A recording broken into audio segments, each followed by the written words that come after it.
भविष्य का दूसरा नाम है संघर्ष। हृदय में आज इच्छा होती है और यदि पूर्ण नहीं हो पाती तो हृदय भविष्य की योजना बनाता है। भविष्य में इच्छा पूर्ण होगी ऐसी कल्पना करता रहता है, किंतु जीवन ना तो भविष्य में है ना अतीत में। जीवन तो इस क्षण का नाम, अर्थात इस क्षण का अनुभव ही जीवन का अनुभव। पर हम ये जानते हुए भी इतना सा सत्य समझ नहीं पाते। या तो हम बीते हुए समय के स्मरणों को घेर कर बैठे रहते, या फिर आने वाले समय के लिए हम योजनाएं बनाते रहते हैं। और जीवन जीवन बीत जाता है। एक सत्य यदि हम हृदय में उतार लें कि ना हम भविष्य देख सकते हैं, ना ही भविष्य निर्मित कर सकते हैं, हम तो केवल धैर्य और साहस के साथ भविष्य को आलिंगन दे सकते हैं, स्वागत कर सकते हैं भविष्य का। तो क्या जीवन का हर पल जीवन से नहीं भर जाएगा? स्वयं विचार कीजिए।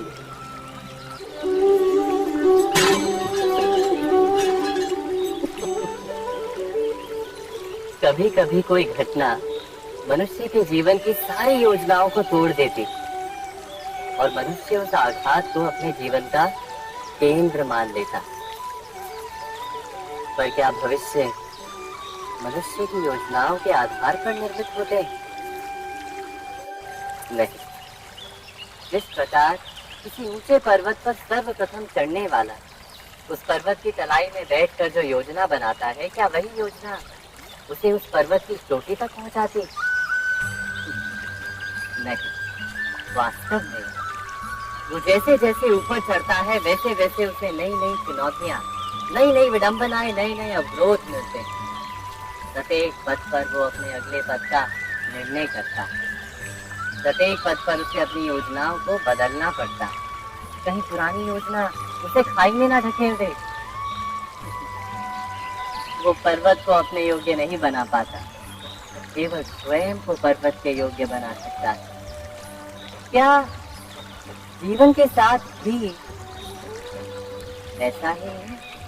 जब मनुष्य जीवन में किसी एक चुनौती को, एक अवरोध को अपने जीवन का केंद्र मान लेता है, अपने जीवन की गति को ही रोक देता है, तो वो अपने जीवन में सफल नहीं बन पाता और ना ही सुख और शांति प्राप्त कर पाता।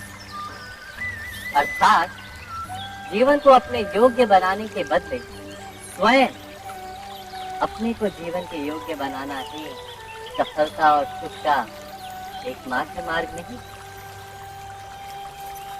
स्वयं विचार कीजिए।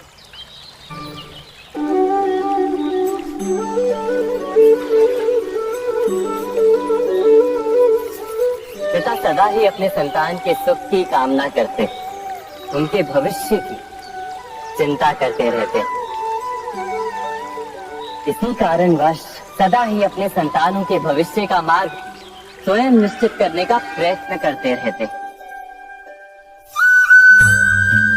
जिस मार्ग पर पिता स्वयं चला है, जिस मार्ग के कंकड़ पत्थर को स्वयं देखा है, मार्ग की छाया, मार्ग की धूप को स्वयं जाना है, उसी मार्ग पर उसका पुत्र भी चले, यही इच्छा रहती है हर पिता की। निस्संदेह उत्तम भावना है ये,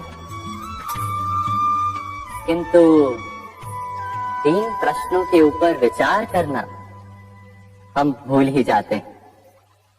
कौन से प्रश्न? प्रथम प्रश्न, क्या समय के साथ प्रत्येक मार्ग बदल नहीं जाते? क्या समय सदा ही नई चुनौतियों को लेकर नहीं आता? तो फिर बीते हुए समय के अनुभव नई पीढ़ी को किस प्रकार लाभ दे सकते हैं?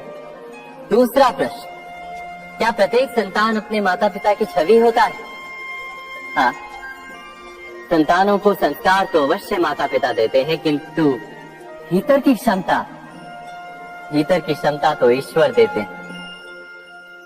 तो जिस मार्ग पर पिता को सफलता मिली है, विश्वास है कि उसी मार्ग पर उसकी संतानों को भी सफलता और सुख प्राप्त होगा। तीसरा प्रश्न, क्या जीवन के संघर्ष और चुनौतियां लाभकारी नहीं होती? क्या प्रत्येक नया प्रश्न एक नए उत्तर का द्वार नहीं खोलता?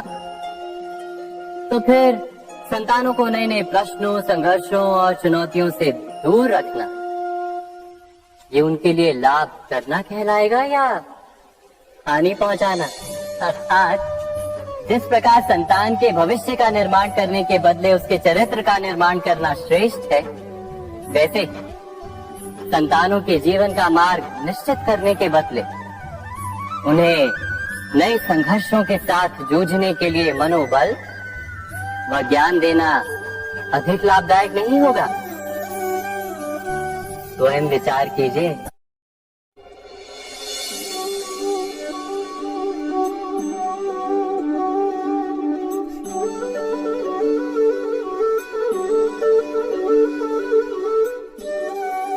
जीवन का हर क्षण निर्णय का क्षण होता है। प्रत्येक पद पर दूसरे पद के विषय में कोई निर्णय करना ही पड़ता है और निर्णय अपना प्रभाव छोड़ जाता है। आज किए गए निर्णय भविष्य में सुख अथवा दुख निर्मित करते हैं, ना केवल अपने लिए, अपने परिवार के लिए भी, आने वाली पीढ़ियों के लिए भी। जब कोई दुविधा सामने आती है तो मन व्याकुल हो जाता है, अनिश्चय से भर जाता है। निर्णय का वो क्षण युद्ध बन जाता है और मन बन जाता है युद्ध भूमि। अधिकतर निर्णय हम दुविधा का उपाय करने के लिए नहीं, केवल मन को शांत करने के लिए लेते हैं। पर क्या कोई दौड़ते हुए भोजन कर सकता है?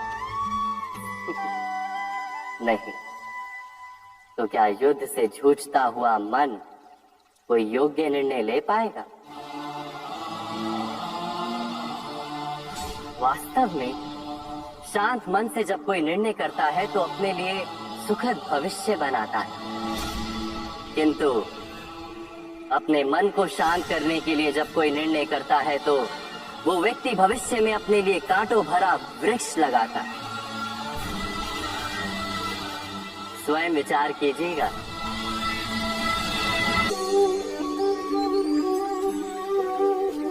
सबके जीवन में ऐसा प्रसंग अवश्य आता है कि सत्य कहने का निश्चय होता है हृदय में, किंतु मुख से सत्य निकल नहीं पाता।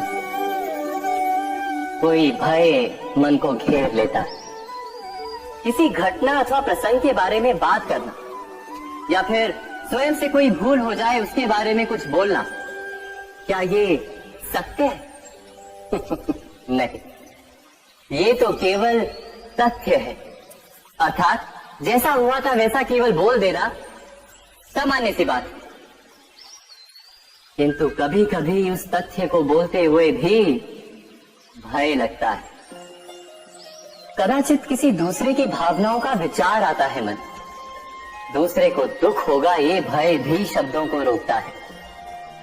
तो ये सत्य क्या है? क्या हमने कभी विचार किया है? जब भय रहते हुए भी कोई तथ्य बोलता है तो वो सत्य कहलाता है। वास्तव में सत्य कुछ और नहीं, केवल निर्भयता का दूसरा नाम। और निर्भय होने का कोई समय नहीं होता, क्योंकि निर्भयता आत्मा का स्वभाव है। अर्थात क्या प्रत्येक क्षण सत्य बोलने का क्षण नहीं होता?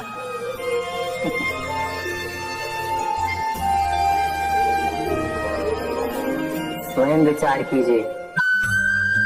जीवन में आने वाले संघर्षों के लिए जब मनुष्य स्वयं को योग्य नहीं मानता, जब उसे अपने ही बल पर विश्वास नहीं रहता, तब वो सद्गुणों को त्याग कर दुर्गुणों को अपनाता है।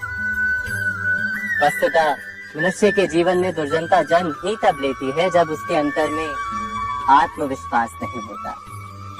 आत्मविश्वास ही अच्छाई को धारण करता है। ये आत्मविश्वास है क्या?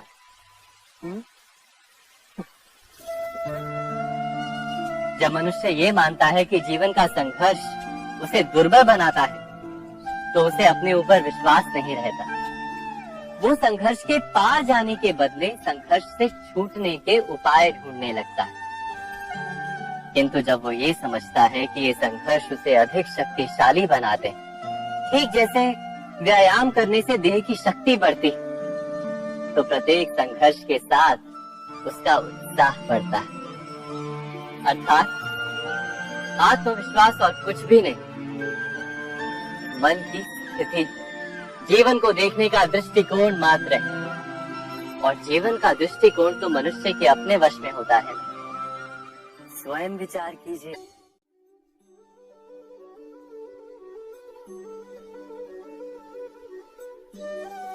ज्ञान प्राप्ति सदा ही समर्पण से होती है, ये हम सब जानते हैं। किंतु समर्पण का वास्तविक महत्व क्या है? क्या हमने कभी विचार किया?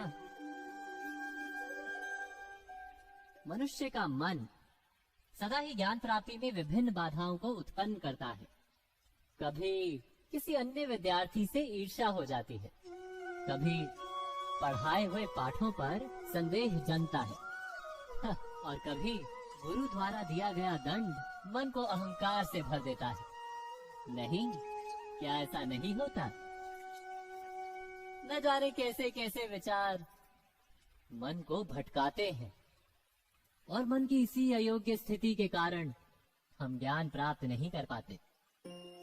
मन की योग्य स्थिति केवल समर्पण से निर्मित होती है। समर्पण मनुष्य के अहंकार का नाश करता है, ईर्ष्या, महत्वाकांक्षा आदि भावनाओं को दूर कर हृदय को शांत करता है और मन को एकाग्र करता है। वास्तव में ईश्वर की सृष्टि में ना ज्ञान की मर्यादा है, ना ज्ञानियों की। गुरु दत्तात्रेय ने तो गाय और श्वान से भी ज्ञान प्राप्त कर लिया था। अर्थात विषय ब्रह्म ज्ञान का हो या जीवन के ज्ञान का या गुरुकुल में प्राप्त होने वाले ज्ञान का, उसकी प्राप्ति के लिए गुरु से अधिक महत्व है उस गुरु के प्रति हमारा समर्पण। क्या ये सत्य नहीं? स्वयं विचार कीजिए।